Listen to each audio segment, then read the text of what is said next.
नेपाली राणा, आप देख रहे हैं कमोडिटी राउंड अप और कमोडिटी मार्केट के एक्शन पर तो नजर रहेंगे ही, फोकस करेंगे स्ट्रैटेजीज पर, लेकिन खास चर्चा होगी चीनी पर, क्योंकि चीनी ने इंडस्ट्री की नींदें उड़ाई हैं। सप्लाई घटने की आशंका में प्राइसेस रिकॉर्ड लेवल्स पर पहुंच चुके हैं। तो इस पर करेंगे बातचीत, आगे से किस ओर चल रहे हैं चीनी के प्राइसेस, किस तरीके की है सिचुएशन, इस सब पर बातचीत करेंगे। साथ ही चांदी में लगातार तेजी हम देख रहे हैं, 72,000 के नजदीक चांदी पहुंचा, अब इन लेवल्स के आसपास कर रहा है ट्रेड। तो अब मौका यहां पर बचा है ट्रेडर्स इन्वेस्टर्स के लिए या फिर नहीं, और साथ ही कितनी और तेजी यहां से फर्दर देखने को मिल सकती है। और साथ ही बात करेंगे कच्चे तेल की, जहां पर ऑलरेडी हमने एक रिकवरी आते हुए देखी थी पिछले हफ्ते।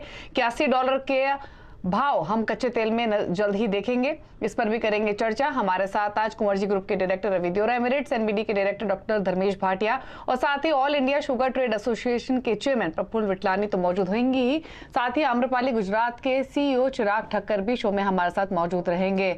आप सभी का स्वागत है इस शो में। लेकिन सबसे पहले शुरुआत चांदी के साथ ही कर लेते हैं, क्योंकि उत्पादन घटने की आशंकाएं बड़ी हैं, जिसके बाद हमने प्राइसेस में शुगर की बात करेंगे, जहां पर हमने रिकॉर्ड तेजी कीमतों में आते हुए देखी है। उत्पादन घटने की आशंका से तेजी यहां पर भाव में आती हुई दिखी है, और अनुमान तो ये लगाया जा रहा है कि महाराष्ट्र में उत्पादन 16% घट सकता है, इसीलिए मिलें भी समय से पहले बंद हो रही हैं। यूएस में भी हमने $22 तक चांदी के भाव, शुगर के भाव जाते हुए देखे हैं।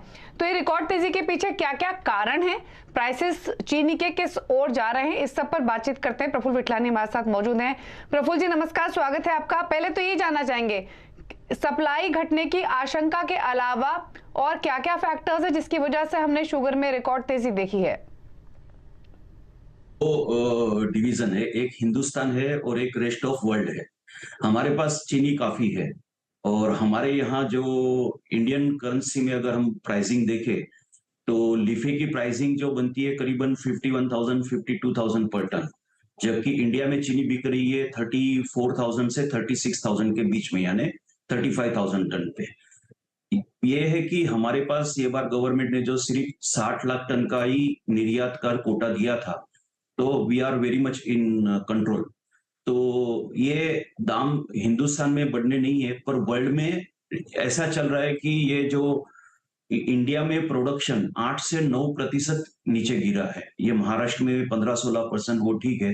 ओवरऑल इंडिया में जो है 8 से 9% का जो फॉल है, और वो फॉल जो है वो अभी सप्लाई वर्ल्ड मार्केट को नहीं हो रही है। वो एक तो मेन कारण बन गया है कि वर्ल्ड में डेफिसिट हो रही है इस टाइम पे। दूसरा, ब्राजील में रिकवरी ज्यादा अच्छी हो तो वो जो मार्च महीने में कुछ मिलें चालू होनी थी, और वो ज्यादातर अभी अप्रैल के सेकंड हाफ में चालू होगी।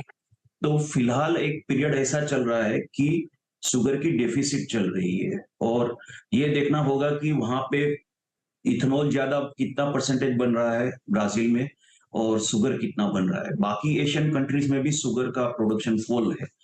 तो ये वजह से एक except India the prices are sky rocketing.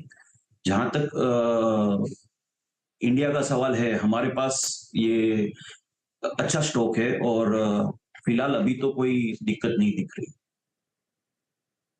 Praful जी, जैसे आपने कहा कि चीनी का स्टॉक भारत में पर्याप्त है, लेकिन यहाँ पर भी माना अब ये जा रहा है कि 6 मिलियन टन से ज्यादा एक्सपोर्ट होता हुआ